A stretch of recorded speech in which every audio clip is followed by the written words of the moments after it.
नमस्कार दोस्तों। चैत्र माह की शुक्ल पक्ष में आने वाली एकादशी को कामदा एकादशी के रूप में जाना जाता है। इस दिन भगवान विष्णु की पूजा करने से सभी मनोकामनाएं पूर्ण होती है और व्रत रखने वाले मनुष्यों को मोक्ष की प्राप्ति होती है। कामदा एकादशी को फलदा एकादशी भी कहा जाता है, क्योंकि ऐसी मान्यता है कि इस व्रत को करने से मनुष्य को 100 यज्ञों से समान फल मिलता है।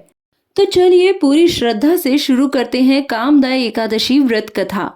भगवान श्री कृष्ण ने धर्मराज युधिष्ठिर को चैत्र शुक्ल एकादशी व्रत यानी कामदा एकादशी की कथा सुनाई थी।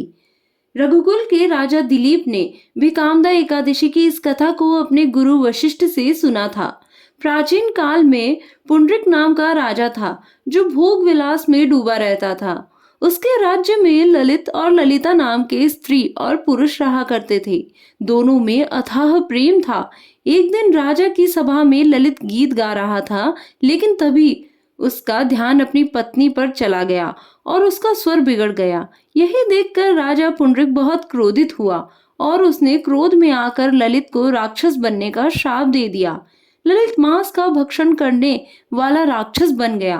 अपने पति का हाल देखकर राजा की पत्नी बहुत दुखी हुई। अपने पति को ठीक करने के लिए ललिता ने कई लोगों से इस बारे में पूछा। आखिरकार ललिता विंध्याचल पर्वत पर श्रृंगी ऋषि के आश्रम में गई। वहां जाकर उसने अपने पति का पूरा हाल कह सुनाया। ऋषि ने ललिता को मनोकामना पूरी करने वाला व्रत कामदा एकादशी का व्रत रखने के लिए कहा।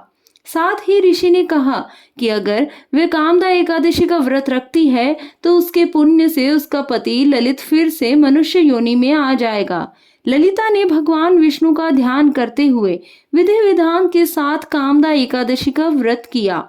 ऋषि के बताए अनुसार उसने चैत्र शुक्ल एकादशी का व्रत किया और अगले दिन द्वादशी को पारण करते व्रत पूरा किया। इस तरह व्रत पूरा होने पर भगवान विष्णु ने ललिता के पति को फिर से मनुष्य योनि में भेजकर राक्षस योनि से मुक्त कर दिया। इस प्रकार दोनों का जीवन कष्टों से मुक्त हो गया और श्री हरि का भजन कीर्तन करते हुए अंत में दोनों को मोक्ष की प्राप्ति हो गई। इसी प्रकार कामदा एकादशी व्रत कथा संपन्न होती है। जय श्री कृष्ण।